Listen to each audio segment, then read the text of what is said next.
The comments contained in this podcast do not constitute legal advice. The opinions herein are the opinions of the speakers and not the official opinion of the Hodgson Russ Law Firm. Hey there, tax fans. Welcome to State Tax Talks with me, your host, Joe Tantillo. I'm a tax attorney at the Hodgson Russ Law Firm looking to explore the nuances of state and local tax law.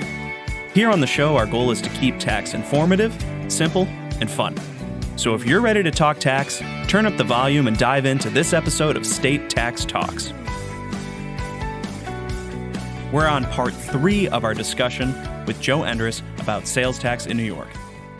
Let's talk about what happens when Uncle Sam comes knocking at your door because they have taken the position that something you were selling was taxable and for whatever reason you weren't collecting and remitting the sales tax. First, from Johnny Taxpayer's perspective, I've got my little business. How likely is it that I am going to be the subject of a sales tax audit? I mean, do I need to panic here? It's funny. So let me just give you some statistics and some things to think about with respect to that question. I often say, when I'm presenting on sales tax that, when you get that audit notice, you feel like the little guy. You feel kind of deflated, right? It's like, oh man, I got this sales tax audit. I'm going to have to deal with that. It's going to take a long time. The state, they don't really seem to care about how long it takes or how many resources it takes for me to kind of comply and get all the documentation together, and you kind of feel deflated. And I've said that to people from the tax department, and they've said, Joe, what are you talking about? The taxpayer's not the little guy. We're the little guy. The auditor is the little guy. What? Yeah. And they said, well, think about this. Of all of the registered vendors in New York State, we're going to get to audit less than 5% of them. And that's of registered vendors. How many are not registered but should be, but are selling something taxable? So that's a pretty low percentage right there. So it would seem from those statistics that it's unlikely that you're going to get audited, right? However, let me just put a big however there. New York State is at the forefront of finding people for audit.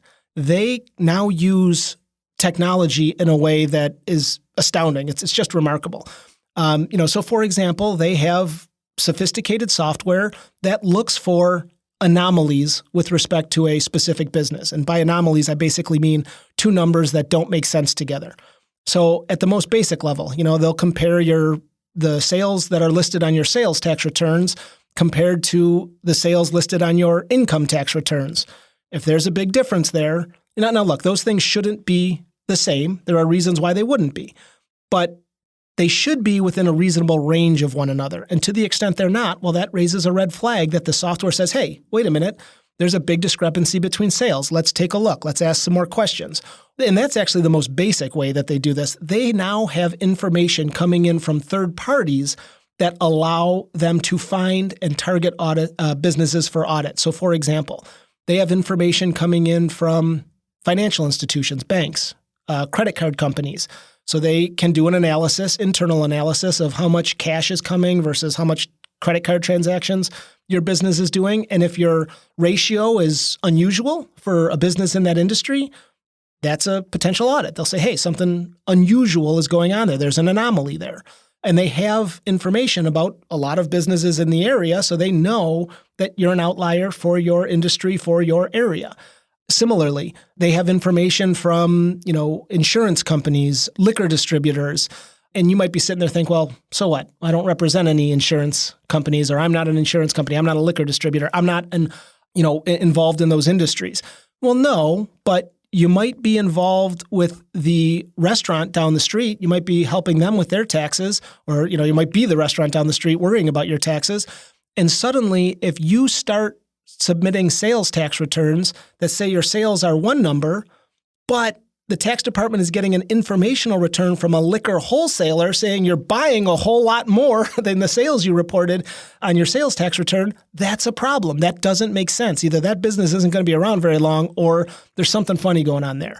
Same thing with the insurance company, right? You may not represent or be an insurance company, but you might be an auto body shop, right? And suddenly, if you're reporting sales on your sales tax returns that are way lower than the proceeds that the insurance company is telling the tax department that they're paying to you, that's a problem, right? That's an automatic audit. So, when you ask me how likely is it that you're going to be audited, I think overall the answer is small because of that 5% number.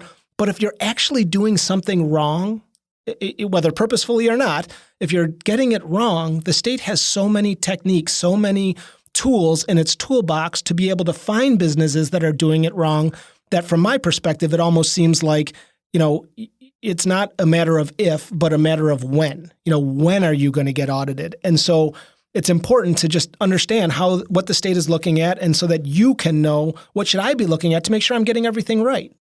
So I'm trying to do things right. Like, I think I'm doing things the right way, but now I'm nervous. My sales tax returns are out there. How long does the state have to use this sophisticated, overlapping system of information that's being reported to them to actually audit me? Yeah, if you're filing returns, then there's a 3-year statute of limitations that apply, but that only applies if you're filing returns, right? So if you're a business that doesn't think that what they're selling is subject to sales tax and you're not filing sales tax returns, then there is no statute of limitations, and the state can audit you at any time for any period. As a practical matter, in those situations, they typically, at least in New York, go back 6 years, but there's no requirement that they only go back 6 years. And so without the filing of the return, it's an open-ended proposition. That's why in some circumstances, we recommend that businesses file 0 returns, even if what you're selling isn't subject to tax, because at the very least, you have the comfort of knowing that the furthest that the tax department can go back is 3 years. How will I actually know that I'm even being audited? Does someone show up at my business and serve me? No, usually not. I mean, typically you get a letter in the mail, and you win the audit lottery by pulling a letter, and that's the most common way that audits begin.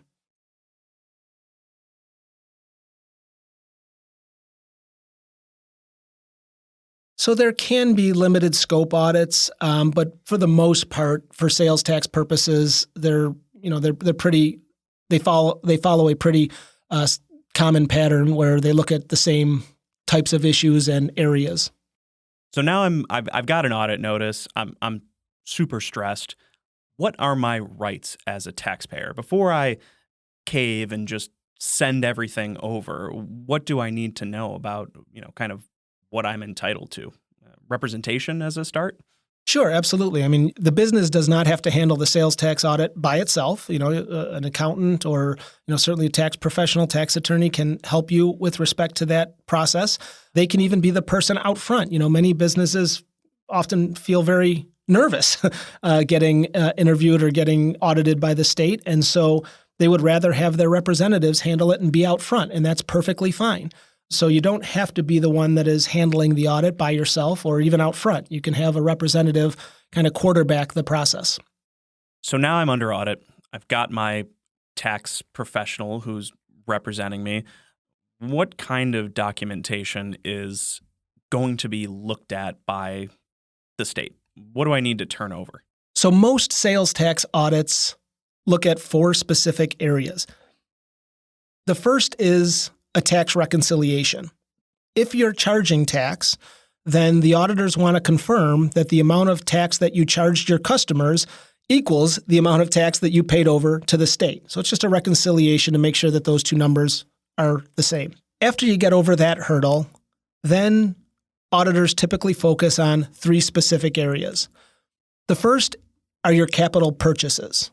These are the type of transactions that, don't happen all the time. They're usually your big purchases that happen just once in a while. They're the purchases that, usually show up on your depreciation schedule for federal income tax purposes.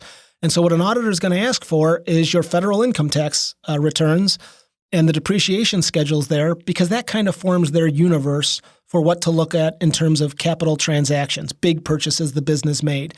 And so the auditors will ask for those income tax returns for all of the years under audit, right? So most sales tax audits go back 3 years if you're filing returns, maybe further if you're not, and they will get your federal income tax returns and the depreciation schedules for each of those years to kind of form the universe of the capital transactions they want to look at. And they'll look at them. They'll ask for the invoices related to those transactions to determine whether or not you properly paid tax as a purchaser on those transactions. Remember, a sales tax audit is not just what you sold, but it's also, did you pay tax properly on your purchases? Wow. So now as Johnny Taxpayer, I'm super stressed about, did I pay sales tax? I wasn't even thinking about whether I'm collecting it, and now I got to think about paying it as well. Sure, absolutely. And what's funny is that it's one thing to have those big transactions that only happen, every so often be part of the audit. And, that's tough enough. But then we get to the second area that the auditors are going to look at, and that is your expense purchases. So again, more purchases, but these are more the mundane day-to-day things, your supplies. Think pens, pencils, papers, that type of stuff. So it's the supplies to run the business. The auditors are going to look at that. They probably, in this situation, won't want to look at every single item you've purchased, small item, supply item that you've purchased for the entire 3 years or the entire 6 years, right? That could be a pretty onerous task both for the auditor and the business. The business doesn't want to have to pull 3 years worth of these constant transactions, these smaller purchases. And so what the auditor and the business usually agree to do is come up with a test period. They'll look at a month or a quarter or a year, depending on the number of transactions, and they'll say, look, we'll just look at in detail at this set period, this month or this quarter, and we'll find a liability in there. And if we find a liability, what we're going to do is project that liability to the rest of the audit period. That saves both the auditor and the business from having to pull invoices for every transaction. Now, that's a pretty good deal. I mean, nobody wants that extra work, but it does come with a little bit of I don't want to say risk, but of concern that you get that projection right? Because if the projection is off, then that's going to create a liability that isn't representative for the rest of the audit period. So you have to make sure that projection is valid. And then the final area that an auditor is going to look at, again, is sales. And, this assumes that what you're selling is taxable. So if we come to the conclusion that what you're selling is taxable, then the auditor is going to want to take a look at those sales. They're probably not going to want to look at every single sale you made. It's similar to the expense purchases. There will probably be too many transactions to look at everything in detail. So they'll do another month or quarter test for the sales, determine if there's any liability in that test period, and then project it to the rest of the sales tax period. But Joe, what if we're stuck on this issue of taxability? I am confident that my sales are not taxable and I'm getting audited now. And, maybe I asked my accountant or some other tax professional before this all kicked off. I tried to be good about my planning and I think I have a good position. How do I prove it? How do I fight that fight? Yeah, I mean, you try to convince the auditor, right? In other words, you put together your position, you marshal the authority that supports your position, other cases, the law, the regulations, and you try to convince the auditor that you're correct. The auditor, in consultation with their whole team, it's not just one auditor that makes the decision. The auditor is going to take your submission and go back to discuss it with not only the audit team, but maybe even the folks that kind of determine audit policy back in Albany. The head of audit, it's called field audit management, and they'll consider your position and they'll come back to you. Now, you may ultimately disagree, right? An auditor might say, "We hear what you said, and we're coming back and we think it's taxable," and you'll say, "Well, I disagree." And in those situations, what normally happens is the audit continues. The auditors continue with the audit under the conclusion or the assumption that the transactions are subject to sales tax. They complete the audit, come up with a liability number, and they'll issue an assessment. Obviously you disagree with it. You may partially agree and partially disagree, right? You may agree that you owe some tax on your purchases, but disagree with respect to the liability of the sales. And in that instance, you can pay the part of the liability that you agree with and protest the part of the liability that you disagree with. So you're not stuck with the auditor's kind of conclusions. You can then further protest that assessment. Now, you say protest. What does that mean? Do I get to go, have my day in court in front of a jury of my peers? I think I made the same joke in the last episode. Not so much jury of your peers, but you can certainly appeal the liability, right? And you've got a couple options here. You can take a less formal approach and go to mediation. It's called the Bureau of Conciliation and Mediation Services, BCMS is what we refer to it as. And again, this is all New York specific, but you can choose to go to mediation or you can choose to go to what's called the Division of Tax Appeals, which is a more formal appeal approach. There, you are going before an administrative law judge. You're no longer working with the auditors. In the mediation, you'd be working across the table from the auditors with a mediator there. If you take the Division of Tax Appeals approach, you're now working with an administrative law judge and the lawyers for the tax department. And look, they're not mutually exclusive. You can go through mediation, try to convince the mediator of your position. You may not be successful. The mediator might say, no, we think the auditors are right here. At that point, you can then go to the Division of Tax Appeals for the more formal process. So, you can't have two bites at the apple there, so to speak. And there are all sorts of different considerations, strategic considerations as to which approach is best. It depends on the issues, the timing. It can depend on a whole bunch of things, but you do have those options to appeal. And look, the appeal can go even further too. I mean, we can keep going here. If you don't like the administrative law judge's determination, you can protest that further to what's called the Tax Appeals Tribunal. That's kind of the court of last resort within the tax department. And if you don't like the Tax Appeals Tribunal determination, you can then appeal that further and get into actual state court. The appeals from the Tax Appeals Tribunal go directly to the third department, the appellate division in New York. And so you can get your day in actual court, although, not a jury of your peers. It's decided by judges. Can we take it all the way to the Supreme Court like Wayfair? You can. I mean, theoretically, yes. One of our partners, Tim Noonan, went all the way to the Court of Appeals, the highest court within New York. Now, he won there, so he didn't have to go to the Supreme Court, but you can certainly take it up the ladder. I'm sure Tim mentioned that will mention that if you haven't yet, when you talk to him. Now, let's talk about, the unfortunate outcome of if you lose. What happens now? Am I going to jail? No, you're not. I mean, this is a civil assessment. So in this situation, it's a bill that comes due. There can be situations where it's not civil, right? If during a sales tax audit, you're collecting, you knew enough to collect the tax on your taxable transaction, but you end up pocketing that cash, you didn't know enough to remit it to the state. Well, those are the type of facts where we might not be talking about a civil liability anymore. A sales tax auditor can refer a case to their criminal investigations division for a criminal investigation. So, with a normal sales tax audit, if we're not going down that criminal road, then what you're dealing with is a civil assessment, a civil liability, a bill, and you have some options with dealing with that. You don't have to just suddenly come up with the money to pay the bill in full. The tax department will work with you with respect to, putting together a payment program so that you can pay it over time. So you're not necessarily obligated to pay it all right at one time. What about interest and penalties? Is that something that I need to have in the back of my mind? Oh, absolutely. I mean, for penalties, again, sales tax is a very difficult tax to know. And as we've seen, the determination on taxability can change with the slightest factual distinction.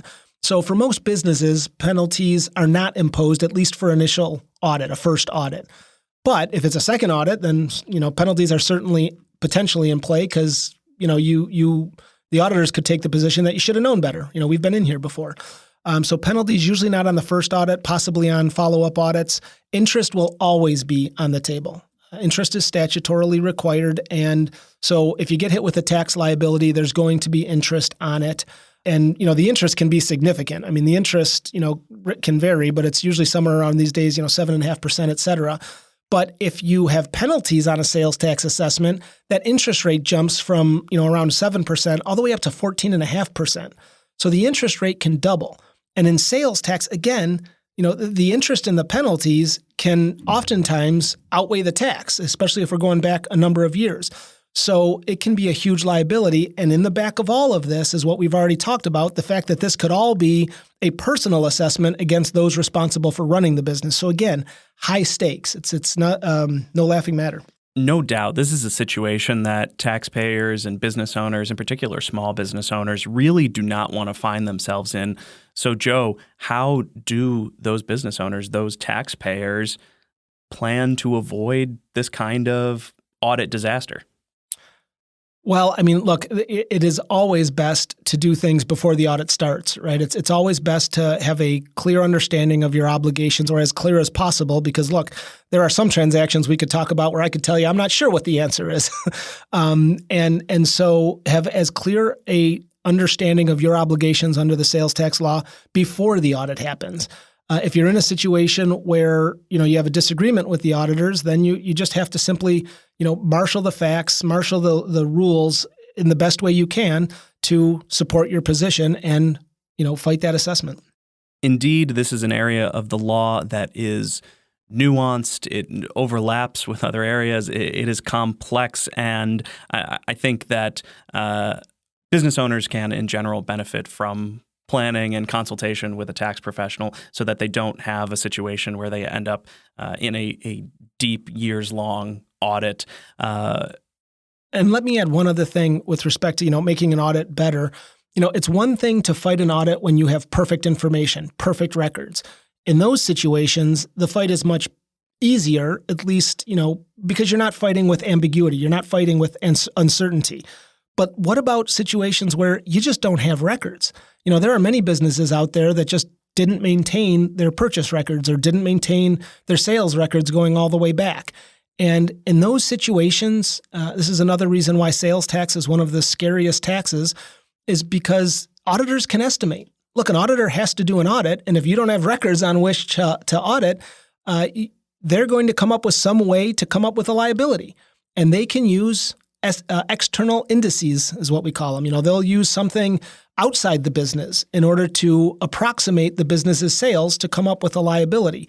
So the one of the most important things you can do to have a smoother sales tax audit experience is to have adequate records, have good records, so that you are limiting the auditor's ability to come up with a way to determine the liability. If you have the records, they have to base the liability on those records. If you don't have the records, then they can come up with a whole host of estimates to determine the liability. And look, I have yet to see one of these estimates come in lower than what the taxpayer actually reported. I'm waiting for it. I mean, it should happen. It's never happened. Well, you heard it here, folks. Keep great records and have a plan. Do your due diligence if you're thinking about getting into the world of business. If you are a young entrepreneur, if you are a long-established entrepreneur or corporation, there are steps you can take to put yourself in a better position to protect yourself in these sorts of sales tax compliance rules, world, etc.